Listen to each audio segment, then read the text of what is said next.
Hey everyone, I'm the college football enthusiast on SG1 Sports Florida, and today I will be doing a depth chart overview on our starting lineup heading into this week's matchup versus McNeese State.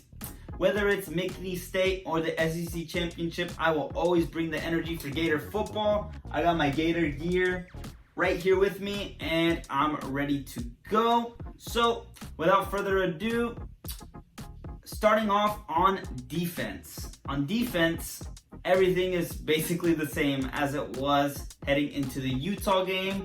No real changes.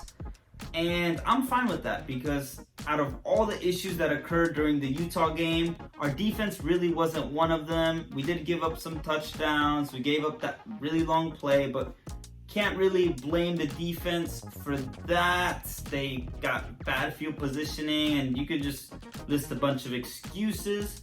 But I believe in this defense, and I saw us do great things like tackling in space. So I am glad that they're keeping the same unit together. And my goals for this defense against McNeese State is to just wreak havoc. Lots of sacks, a couple interceptions, a couple fumbles. I want us to dominate. I want our Gator defense to gain some confidence for when we head into the Tennessee matchup in 2 weeks. We are pumped up. So that is my goal for that.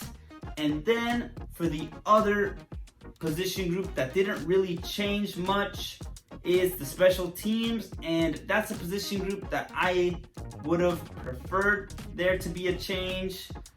Specifically at kicker, I don't want to call anyone out, but having a reliable kicker really is very underrated. When you're in kicking range, you need to have someone that you can rely on to make those, because if not, then you always have to go for it on fourth down, and it just puts your team in a very uncomfortable position. So I'm not saying our kicker isn't the guy, but maybe try out our other kicker or just alternate and see who is more consistent. That's the approach I would take with that.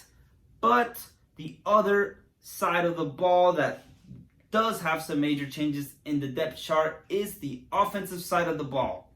First of all, heading into week 1 and one receiver group, we had Ricky Pearsall and Eugene Wilson. So now Eugene Wilson is starting, and they moved Ricky Pearsall to where Khalil Jackson was starting, because it seems that Khalil Jackson is questionable for the game, and he wasn't even really on the depth chart for this depth chart that just came out. He was just questionable, so that gives me the implication that I don't think he's going to play. So they slid Ricky there, and they're starting Eugene Wilson. And then with the other receiver group, we have Caleb Douglas, who was starting in the Utah game, and then behind him, we had Marcus Burke. However, he is also questionable. So Andy Jean is now number 2 in that side. But we aren't sure if he will play as well, because he is also coming off injury.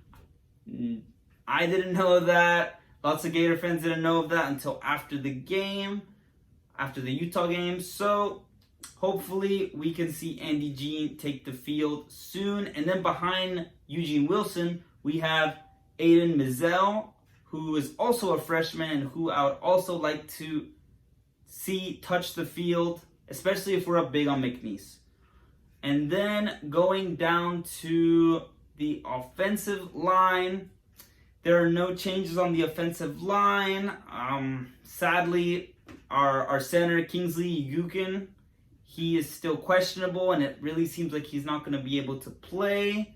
And hopefully, I really hope that he is able to come back for the Tennessee game. But on the offensive line, again, I don't want to call anyone out, but I would have liked there to be some changes, especially after their atrocious performance versus Utah, and especially at that right tackle position. I would have liked to see a change maybe, but if Billy believes in the offensive line, then maybe he's giving them a second chance just to see what they can do against McNeese, but don't really get that. So that's the one position that I would have really liked to see some changes, the offensive line. So we just have to hope that they improve, because we need to improve. They can't keep playing like they did against Utah. If that's how they're gonna keep playing, then pencil in 3-9, because that's what it's gonna be. That's gonna be our record, and no bowl game. But moving on to the other positions, the more positive positions. For tight end, we have Jonathan Odom starting, and then we also have Hayden Henson. I'm pretty sure that's how to say his name. And he's took the spot over Dante Zanders. Tony Livingston on the other side, he is listed as questionable, so he isn't listed on the depth chart as well. And Arlis Boardingham is right behind Jonathan Odom. And just like Andy Jean, we were a little confused why Arlis kind of slid in the depth chart, but he also announced after the game, or I'm not sure if it was right before the game or after the game, but he also announced that he had been dealing with an injury.